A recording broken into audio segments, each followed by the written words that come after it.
Hay más de 2.300 presos con domiciliaria.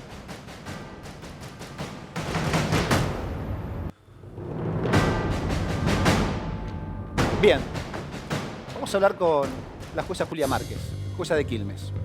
Se ha generado un gran debate en la sociedad argentina con respecto a la liberación o la domiciliaria a presos en situación de riesgo por coronavirus.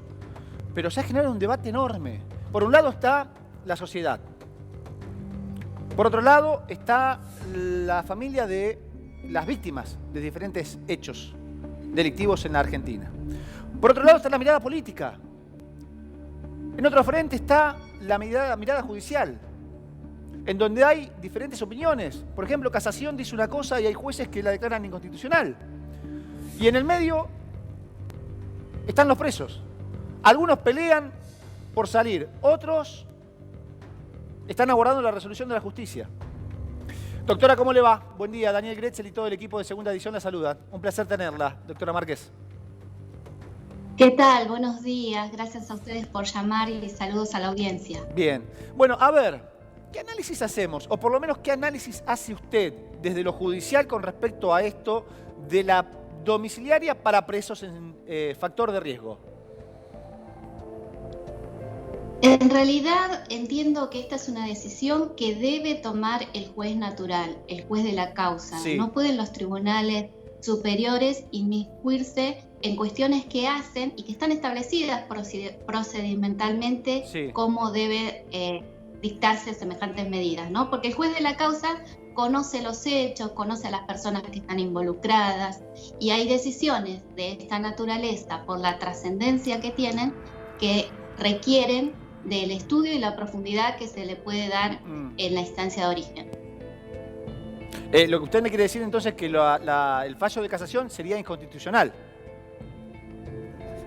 Mira, no soy yo quien pueda decretarlo, pero sí es un fallo que es extraño a mi criterio porque se hace violentando las normas del procedimiento e inclusive los órganos colegiados tienen que resolver de manera colegiada, no de manera unipersonal. Claro. La ley establece cómo es el funcionamiento de cada uno de los organismos, Sí. y los jueces no tenemos potestades para modificar la ley. Los jueces solo tenemos que aplicar la ley. Y esto vale recordar, es la única función que tenemos, la de aplicar la ley a la causa. No podemos ni dictar normas, ni alterarlas, ni hacer creaciones, ni resolver los problemas del Poder Ejecutivo, porque las condiciones de detención, los lugares de detención, es facultad inherente al Poder Ejecutivo y se tiene que hacer cargo de ella. Claro.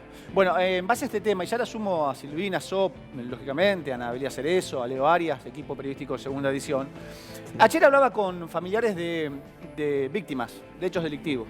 Me decían, mirá, Dani, o mirá, negro, la verdad que estamos indignados. No queremos que salgan los presos. No quiero que salgan los presos, no quiero que salga esa persona que me generó una complicación en la familia, que abusó de un familiar, que violó a otra familiar. Yo sé que pueden tener complicaciones de salud, yo sé que pueden estar en factor de riesgo, yo sé que hay hacinamiento en las cárceles, que hay superpoblación, pero eso no es problema nuestro. Y hay mucha indignación en la sociedad con respecto a esto. ¿A usted le transmiten lo mismo, doctora? ¿Le pasa lo mismo? Yo creo que las personas víctimas de delitos padecieron mucho más que una complicación, porque que te maten un hijo, que violen a uno, es un daño más irreparable que una mera complicación. Lo cierto es que hay que reconocer que las víctimas transitan por años los tribunales en pos de justicia. Sí. Y cuando ésta llega, en la instancia en la que yo intervengo, ya son penas firmes. Entonces llevan años para conseguir una condena y cuando ésta llega las personas egresan en libertad. Entonces hay una cuestión que es difícil asimilar. Lucharon muchísimo y hay que reconocerle a todas las víctimas que se ocuparon por conseguir una ley que les permitiera el acceso a poder opinar, a poder saber qué pasó con esto, ¿no? Claro. Y hoy de pronto parece que esta situación crítica les borra todo este derecho por el que tanto han trabajado y que este derecho no hace más que contemplar las garantías constitucionales, ¿no? De la igualdad ante la ley, Totalmente. del derecho a justicia que tienen todas las personas. Entonces, sí hay situaciones de riesgo, por supuesto. Hay que analizarlas. No puede ser la liberación la única solución que se proponga. Tenemos que pensar alternativas. Me parece que acá hubo una idea que no es solamente, no surgió con el COVID, ya se venía hablando desde el mes de diciembre de liberar detenidos y hoy el COVID es una gran excusa, me parece. Digo, hay situaciones que ameritan mayor atención, sí, por supuesto. ¿Hay hacinamiento? Sí, por supuesto. ¿En todas las cárceles? No. Además, en la provincia de Buenos Aires nosotros tenemos cárceles que están emplazadas en ciudades donde no hubo ningún caso ni en la ciudad. Entonces, ¿cuál es el riesgo potencial del virus? ¿Qué medidas podemos adoptar para que el virus no entre a prisión? Claro. Parece que hay un montón de... Por ahí pasa la discusión, doctora. Por ahí pasa la discusión, ¿no? ¿Qué medidas adoptar para que el virus no llegue justamente a la población carcelaria? No simplemente como opción liberar a la gente que está en factor de riesgo. Ahora le voy a preguntar cuántas personas están con domiciliaria en el transcurso de las últimas horas. La pregunta que se hacen muchos, me hacían, che, ¿alcanzan las tobilleras electrónicas para monitorear justamente la domiciliaria? Si están diciendo permanentemente que no hay tobilleras electrónicas. Bueno, son algunas de las preguntas. Abro el abanico de consultas, doctora Márquez. Silvina So le va a hacer una consulta. ¿Qué tal, doctora? ¿Cómo está? Buenos días. Yo creo entender, usted me corregirá, usted conoce a sus colegas, tiene muchos años en la justicia, sabe cómo es esto. A mí me da la impresión de que más que ninguna otra cosa lo que hay aquí es una mirada ideológica entre aquellos que están más cerca del abolicionismo del derecho penal y aquellos que no lo están. Es una postura académica, incluso está en la facultad muy presente. Algunos la comparten, otros no, pero me da la impresión de que lo que divide aguas es eso y también la cercanía o la lejanía de lo que se llama en tribunales el barro. Los jueces de instrucción, los jueces de los tribunales orales que, como usted dice, conocen a las víctimas, tomaron las declaraciones, escucharon a los testigos, escucharon a los victimarios también, se convierten en papel cuando llegan a casación, cuando llegan a la Cámara Federal y ya no son personas. Entonces eso hace más fácil quizás ser tolerante o ser más abierto con los delincuentes. ¿Usted comparte este criterio o cree que la división de aguas entre los que están a favor o en contra es otra? Sí, por supuesto que esto opera, que hay cuestiones ideológicas que se juegan y hay gente que está muy convencida con esta doctrina de que la cárcel no sirve y entonces hay que abolir el sistema. Lo cierto es que no conozco ningún país del mundo que no utilice este sistema y aquellos que han, como se dice, Holanda cerró cárceles. Sí, Holanda cerró las cárceles, pero primero profundizó el trabajo penitenciario a los efectos de que llegó un momento en que no las necesitó, no es que cerró porque dijeron, bueno, listo, liberemos a todos, cerramos las cortinas y qué pasa después.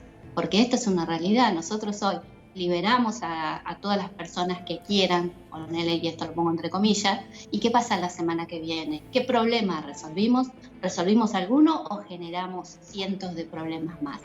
Entonces, esta cuestión que vos decías que divide aguas, no solo de ideologías, ¿sí?, sino además del juez que toma contacto con los hechos, con las víctimas y puede dimensionar el daño y puede ver la actitud de la persona que comete el hecho. Entonces, por supuesto que ahí también esto que es la inmediación, ¿no?, tener el conocimiento y poder ver mucho más allá de lo que se puede escribir en el texto de una resolución, porque en el texto de una resolución yo le puedo dar la connotación que a mí me parezca, pero hay que sentarse en un estrado y escuchar por horas a las víctimas que han padecido lo que padecieron o a las mamás que perdieron a sus hijos. ¿Sí? Bien. Entonces, esta conclusión.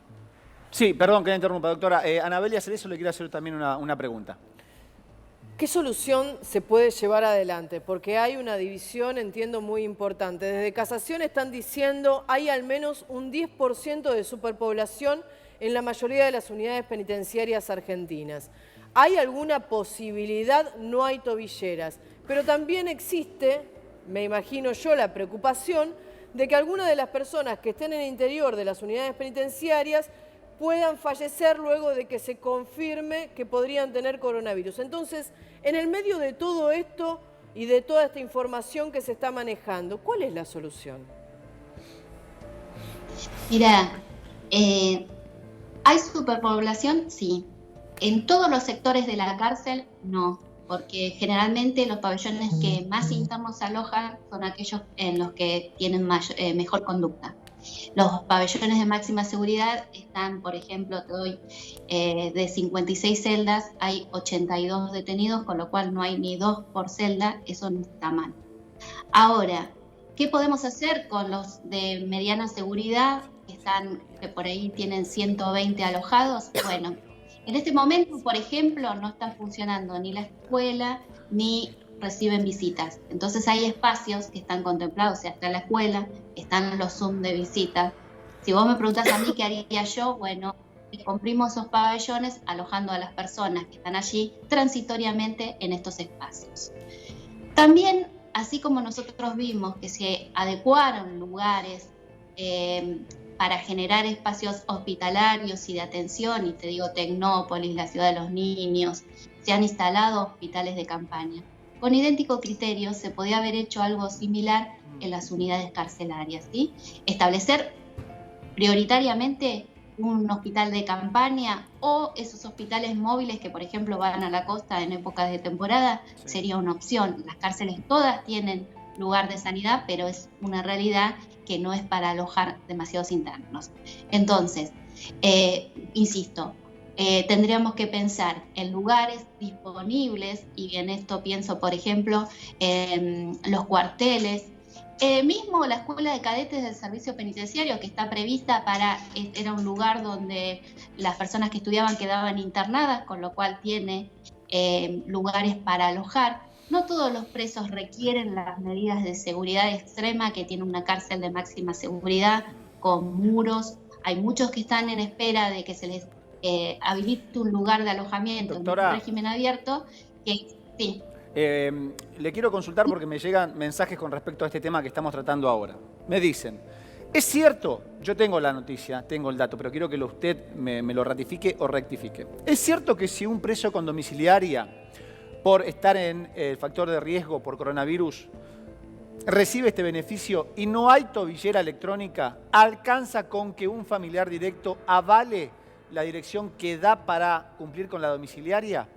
Es decir, le dan este beneficio más allá de que no tenga tobillera electrónica porque la mujer, el papá o la mamá avala que va a cumplir parte de su condena mientras dure la pandemia en ese domicilio que da como información. ¿Es cierto esto? Mira, yo en mi juzgado no vi esto de que hubiera un tutor. Sí, en una causa donde no conseguíamos tobillera, me ordenaron que se efectivice igual y que viera yo los medios. Ay, la perdimos justo cuando estaba explicando, ¿no? Las pulseras que hay. No. Ahí la estamos perdiendo, la doctora Julia Márquez, ¿no? Pero estaba explicando en ese momento que le ordenaron que tomara todas las medidas necesarias para... El superior le debe haber dicho, aunque no esa tobillera, suéltela igual y que alguien se haga cargo de ella. Claro. A ver si la podemos recuperar después porque era muy interesante lo que estaba contando. Claro, eso la tenemos. Pasa. ¿Está la doctora Julia Márquez de nuevo? ¿Nos escucha, doctora? ¿Nos escucha? Yo escucho bien. Ah, perfecto, perfecto. Hola. Sí, ahí la escuchamos, Retomamos entonces la comunicación. Yo le preguntaba lo que me dice la gente, ¿no? Che, negro, ¿cómo puede ser que no tienen tobillera electrónica? Y hay faltantes. ¿Sabés las veces que te lo dijo Anabel hacer eso acá? No hay tobilleras electrónicas. Bueno, un montón, nos cansamos de decirte. Bueno, pero ahora le dan la domiciliaria, este beneficio, por el tema coronavirus. No alcanza. Bueno, venga, Josecito, usted está dentro del beneficio. Le damos la domiciliaria. Se va a su casa con el aval de su mamá o su papá, nada más. Ahora, usted me decía que le exigen que se tomen todas las medidas para que este preso no rompa la domiciliaria o no viole la domiciliaria. Me pregunta a mí, y yo creo que van a violar la domiciliaria. El tema es, claro, ¿quién lo va a controlar? Esa es la pregunta que tenemos todos los jueces. ¿Cómo hacemos para controlarlo? Pero ¿quién lo va a controlar? Y bueno, y no es un dato menor. Entonces, yo voy a volver 1000 veces a ese punto que me parece fundamental. Los momentos de crisis requieren que las instituciones se fortalezcan. Tomar medidas apresuradas que lejos de aportar soluciones pueden complicar la situación, me parece que no es lo indicado. Los jueces tenemos que resolver en la causa y no podemos salir a resolver los problemas de otros poderes. ¿sí? Acá hay un poder político que se tiene que hacer cargo de la situación y de brindar alternativas.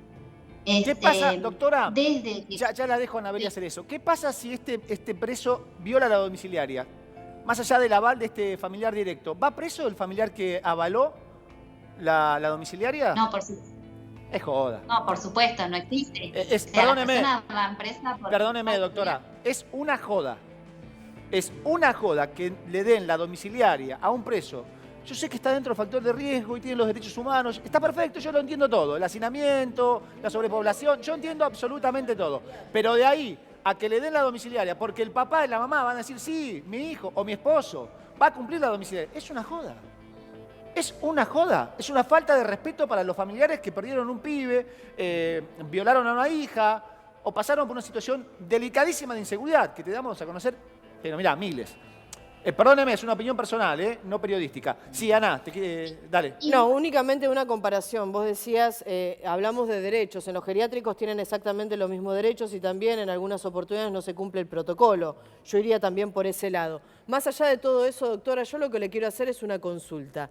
El juez Víctor Violini llevó adelante una medida de prisión domiciliaria con un violador de 68 años que vive al lado de la víctima. No hay tobillera. Zona sur. Vive, sí, Zona exactamente. sur. Vive en un barrio muy precario, por lo tanto, estimo que ni siquiera debe tener algún tipo de paredón que separe las dos viviendas. La pequeña aún hoy, es menor de edad. Nadie está haciendo ningún tipo de control. Entonces, la pregunta es, está bien, lo liberamos para cumplir de alguna manera con los derechos humanos, los derechos de la persona que se encuentra alojada en una unidad penitenciaria y que tiene algún tipo de problema de salud. ¿Y los derechos de la víctima? Porque según este juez terminó diciendo, no sabíamos que vivía al lado de la víctima. Una locura, ¿no? Perdóneme. Se supone que antes de liberar a alguien, el juez tiene que fijarse los antecedentes, dónde vive la víctima, si puede llegar a reincidir. Y más allá de todo eso, son muy pocos los casos que se han confirmado en la Argentina de algún tipo de juicio contra magistrados, porque son los propios colegas los que tienen que llevar adelante ese juicio. Entonces, ¿cuándo pagan los jueces? Con respecto a esto que decías, lo cierto es que a las víctimas no se les está dando participación y de hecho fíjate que hasta los jueces recibimos órdenes sin que nos pregunten por qué causa está ni quién era la víctima, ¿no? Entonces es difícil que manejen esa información si no tienen la causa y si no la solicitan. La verdad que yo te contaba que yo estoy en la instancia de ejecución penal donde las condenas vienen firmes y muchas veces me llega solamente la sentencia donde dice, por ejemplo, lo condenan por lesiones graves en perjuicio de, y no me dicen en qué contexto. Tengo que iniciar como una investigación para saber si era en contexto de violencia de género, que en general, que a las lesiones graves vienen desde ese contexto. Pero ahí, doctora, entonces, hay dos decisiones. O no investigamos nada y con la carpeta que a mí me llega y con los datos que tengo, entiendo o interpreto que es suficiente para liberarlo o no, o llevar adelante algún tipo de mínima investigación o requerimiento de información para saber a quién le estoy dando la liberación, dónde vive la víctima. Lo que hace la doctora Julia me parece Márquez. que más allá de todo esto que está explicando, usted lo que hace es decir, bueno, esta persona está condenada por un delito grave o gravísimo. ¿Qué hago? ¿Me quedo solamente con las 2 hojas de información que me dieron del detenido y del condenado? ¿O lo libero y listo? Claro, esta es una diferenciación que hay que hacer. O somos jueces autómatas que decimos, miramos, bueno, sí, tiempos y resolvemos así automáticamente sin pensar las situaciones, o nos ponemos a analizar que en definitiva para mí es el rol de la justicia, ¿no? Nosotros no podemos olvidar que el rol que tiene el derecho es mantener la paz social. Y no se mantiene la paz social si yo mando a una persona por este delito a vivir al lado de la víctima y yo no quiero pensar la situación de esos padres, ¿sí? Aquí estoy incitando con esto, porque la verdad que las víctimas, por lo menos las que yo conozco, son personas muy nobles, pero digo, hay momentos en que pareciera que se incita a que haya otro tipo de respuesta. Por otro lado, quiero decir, déjame decir una cosita. Sí, por favor. Tenemos que tener en cuenta que las personas que están detenidas ingresaron a prisión por algún hecho violento. No puede ser un hecho violento la razón de su salida. Y con esto me estoy refiriendo a quienes no pueden conseguir su libertad de este modo. Y este es un dato que hay que considerar, porque no se puede estar prometiendo cuestiones que resuelven otro poder con personas que siguen eligiendo la violencia como un camino para obtener lo que quieren. Totalmente de acuerdo con usted, doctora. Realmente, totalmente de acuerdo con este último análisis que acaba de hacer. Última consulta, si la quiere hacer Silvina So. Sí, es muy interesante, doctora, lo que decía, que a partir de un motín no se puede conseguir la libertad. Es interesante como postura. Doctora, le quiero preguntar, ¿está aceptado por todos los jueces o es una discusión académica cuando estamos en prisión preventiva? Y no quiero ser excesivamente puntillosa, pero es importante porque a muchos de los presos a los que se les está dando la libertad, el argumento que se esgrime es: tienen condena de primera instancia, tienen condena confirmada por casación, pero les queda la corte. Por lo tanto, lo que están transitando es una prisión preventiva, y la prisión preventiva es el último recurso. La ley, digamos, la norma es la libertad y la prisión es la excepción. ¿Esto está discutido o qué? Porque si no, tenemos una inmensa población que está condenada con 2 confirmaciones, tiene el doble conforme, y sin embargo, si se sigue considerando que tiene preventiva, va a salir todo el mundo con ese criterio. Bueno, ese criterio es un criterio que tuvo la misma Corte Suprema. Lo cierto es que los tratados internacionales lo que piden es el doble conforme. Y si hay 2 tribunales que ya lo encontraron culpable, me parece que tan preventiva no es la prisión con la que está gozando. La verdad que a veces se extreman definiciones y lo único que traen a colación es la incertidumbre, porque si una persona ya...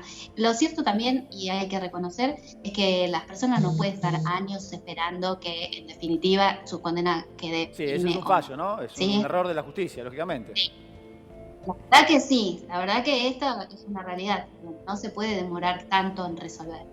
Aparte, a ver, los organismos, los tribunales superiores lo único que hacen es ver, ya ni siquiera analizan los hechos, sino si el derecho se aplicó bien o mal. Y me parece que eso no podría ser tan difícil ni que requiera tanto tiempo. Bien. Dicho esto... Sí. No, cierre, por favor, doctora. Cierre su comentario. No, que aun cuando la condena no estuviera firme, ya, digamos, el monto de la pena tiene que ser un elemento a tener en cuenta. Claro. Porque si yo tengo una persona que está condenada a una pena alta y es medio inocente pensar que yo lo mando a la casa hoy y que dentro de 20 días termina esta situación. Bueno, señor, venga otra vez. ¿Se acuerda que usted tenía una condena pendiente? Vamos. Claro, totalmente. Es rarísimo. Doctora Julia Márquez, ha sido un enorme placer tenerla aquí en segunda edición, muy claro como siempre. Seguramente si sigue la polémica vamos a retomar el contacto, y de no seguir la polémica la vamos a molestar para tener su concepto ante otro tipo de noticias. Le agradezco su participación. Cuando ustedes quieran, yo estoy a disposición, y gracias a ustedes, porque la verdad que tenemos que pensar, me parece a mí, estas cuestiones en conjunto, y hay datos que también deben ser públicos. Y con esto quiero decir que el Ministerio de Justicia de la provincia y de la Nación tiene que dar los números de cuántas personas egresaron en este tiempo. Es una información que podemos conocer. No digo quiénes, digo números. Exactamente. La doctora Julia Márquez, jueza de Quilmes. Gracias. Hasta pronto.